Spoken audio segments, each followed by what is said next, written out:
Welcome back. So a little bit of the news of the day kind of thing, and this is something that's going on in the National Football League. So there's a lot of positives which you don't want to see right now going on in the National Football League, and we're seeing a lot of games that may not take place this week, or you may have severely depleted lineups. And this again underscores the need for the NHL to start the season with bubbles. We know they're not going to end the season in bubbles. We know they don't want to spend the whole season there. We know there's players who don't believe in them at all. But the only way to have a safe start to the season, I believe, is in that environment. You can have four of them. Now, I'm wearing a Grand Rapids Griffins jersey for a reason.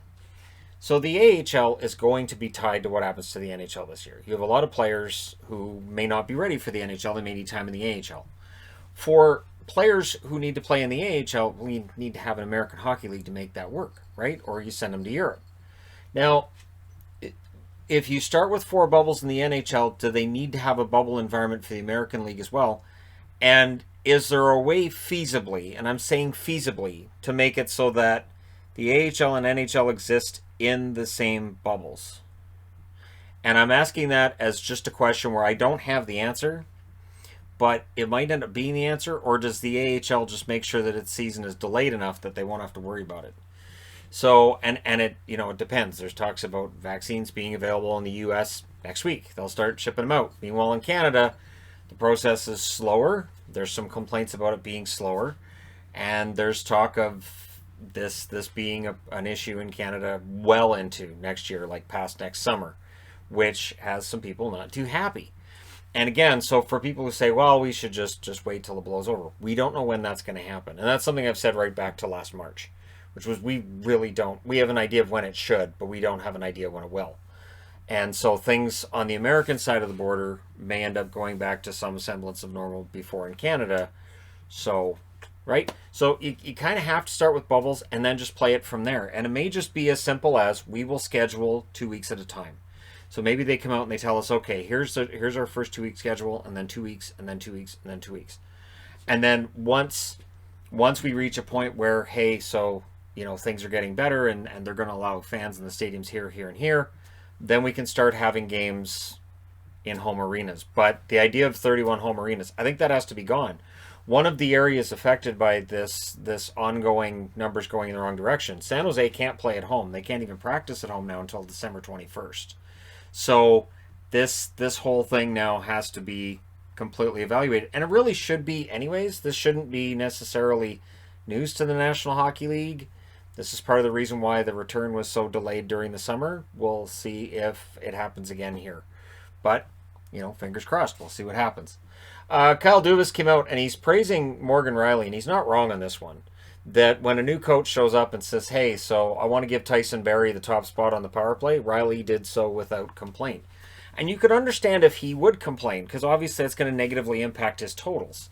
And in this day and age of, contracts being as rich as they can be and young players getting paid as well as they do, you would understand if he says, well, no, I that's my spot. I've earned that spot. But he handed it over to Barrie. So that's one of those reasons why when Leaf fans say we think Reilly should have been the captain, that's one of the reasons that Leaf fans will point to, that Morgan Reilly has been a leader on and off the ice for the Leafs. And I think eventually the day will come where he is their captain. I'm not sure when exactly that is, but I think it does eventually happen. I want to give a little bit of an update on the retro jerseys in that I continue to just look. Right now, the Nashville Predators, if you do a pre-order through their site, they're giving 30% off retro jerseys, which is nice. The Adidas site in the U.S. has all 31 teams listed. Now, I know from ordering from Adidas in Canada that there's no shipping. So while you may pay full price, you don't pay for shipping. And a lot of these jerseys on the U.S. side, I don't know if the teams give free shipping. I know it depends. So on the Canucks site, if you order over $100 worth of stuff, you get free shipping. On the Ottawa Senators site, it has to be $300 before you get free shipping. And so it can vary. So I do recommend people look at the Adidas site. They have all of them, like I said, listed. Whether or not they're all available and for how long, that's another question. They are released on the 1st, which is Tuesday. So we'll see. And the Canadian site, if you're in Canada, has 16 of them. So they have all the Canadian teams and then some of the American teams as well. I find that so strange that the Canadian site doesn't just have all 31 teams as well. Like, I get that you're not going to sell the American jerseys as much. Like I'll say, like Buffalo. I don't know if Buffalo's on. I think Buffalo's on the Canadian side. I'll just use Buffalo as an example. You're going to sell more of them on the American side of the border than the Canadian, but it's not like they're not going to sell on the Canadian side too. It's one of those weird things where not all teams are in stock, and I wonder why, especially since Adidas is the manufacturer. So you would think all 31 jerseys are available on the U.S. site and on the Canadian site. It's weird to me, but I understand if they're shipped out of different areas. Maybe the warehouse has limited capacity. I don't know. I'm trying to think of something here. These reverse retros, it may be a situation too where Adidas is underestimating the demand for the product, which would not be a first. I remember they did that with the Vegas Golden Knights as well. It was a long time before those jerseys were actually available. I'm talking about like their first year. They were already on the ice playing before you could buy their jersey retail, especially on the Canadian side of the border where there was nothing for the longest time. So good luck in your search if you're searching for these jerseys, and I am looking forward to doing unboxings next month. I also want to say, yesterday I did the video where I was talking about who I thought was going to lead which division. People were getting all twisted about the Canadian division. The Canadian division is going to be very close. So now I know there's going to be complaints about which Leafs logo I'm using here, but I've already got a Leafs logo here, so I thought I'll use the other one because that won't. Oh, it's upset. Anyways, Montreal, Calgary, Edmonton, Vancouver, Winnipeg, Toronto. You can make an argument for any of those 6 teams being pretty darn good. And you can make an argument for any of those 6 teams falling off for various reasons.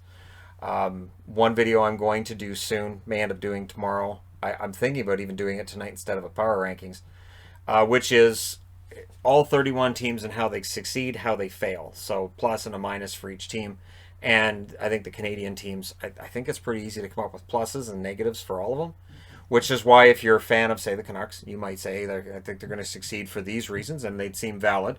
And then somebody could come in and say, I think they're going to fail because, and those reasons seem valid too. With the flat cap, with the situation that we find all the teams in, I don't think there is a clear-cut top team in Canada that's going to be way above everybody else. I think it's going to be close from 1 through 6. And Ottawa is going to enjoy playing the spoiler role. They enjoyed being the spoiler last year. I think that'll happen again this year. I also want to talk about the draft a little bit. So I was on Hockey Prospect, and they've got R2 Ratu, which I believe is the proper pronunciation, which is Ratu. I know it looks like Ratty, but it's Ratu. He's off to a poor start. He may not even make Team Finland for the World Juniors. He's off to a poor start. They've got him ranked at, I think, 24th in the draft. Yeah, and there was talk about him being the number 1 pick back during last season. Owen Power looks like he could be the number 1 draft pick in 2021. And of course, Luke Hughes is going to be in this draft. He's expected to be top 5. Now, what Hockey Prospects admitting is there are a lot of scouts right now that are using video. They don't like using video. They really don't. They like to be able to see the whole ice and see what the player's doing and be able to do the whole scouting that way. And they're not able to do that this year for obvious reasons. Plus, for players in the WHL and the OHL who haven't started their seasons yet, they're basing their reports right now on game film from last year. So, as I've been saying the whole way through, this year's draft coming up in 2021 is the ultimate crapshoot. There are going to be players who are highly rated that are going to be hurt by this, and there are players nobody's paying attention to who are going to be absolute steals in the draft. But I was surprised at hearing Ratu got off to a poor start and that he may very well not actually end up on the World Junior team, which would be hard because the World Juniors this year is going to be watched more than any World Juniors ever. Again, depending on how well their bubble works and how well they're able to get all that organized. There's a lot of work to be done. And we'll see what they do. We'll see what junior hockey does. And again, the AHL. They also had I think it's still going on. They have a Black Friday sale going on the Newfoundland Growlers site where they're selling their white jersey and the St. John's Maple Leafs throwback. So I got the St. John's Maple Leafs throwbacks in like $70. Yeah, okay, I'll do that. Sure.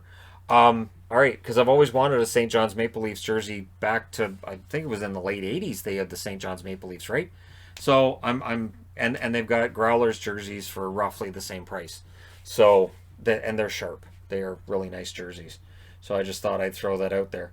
And Sports Buff Shop, I think is what it's called, which used to be Ice jerseys. They have a sale as well that's 20% off. So There's a lot of sales going on. Bench Clear still has their 30% off sale going on as well, or buy two, get one free on tanks. And as always, you just tell them that I sent you, that kind of thing. And the NHL site itself has up to 65% off for its sale and everything. But basically, when I go on these sites now, I usually end up finding stuff for Yvonne, because I've basically got whatever's on the site that I want. If I wanted, I've probably already got it, and so I find things for her. And so that works out well for her, and she's gonna have a pretty good Christmas. But I will as well, and I hope everybody out there watching does too. And I think they're gonna figure out a way to make this work. It's just a matter of exactly how, and they're gonna have to get creative. So look for. I really think we're gonna end up having 4 bubbles, and the NHL starts from that. And again, they're gonna have to have something similar, I think, for the American League. But we'll see. Let me know your thoughts in the comment section below as always. Don't forget to hit like and subscribe if you're browsing your way through. You just happened upon this video. Thank you guys so much for watching, for all your support. I will talk to you again soon.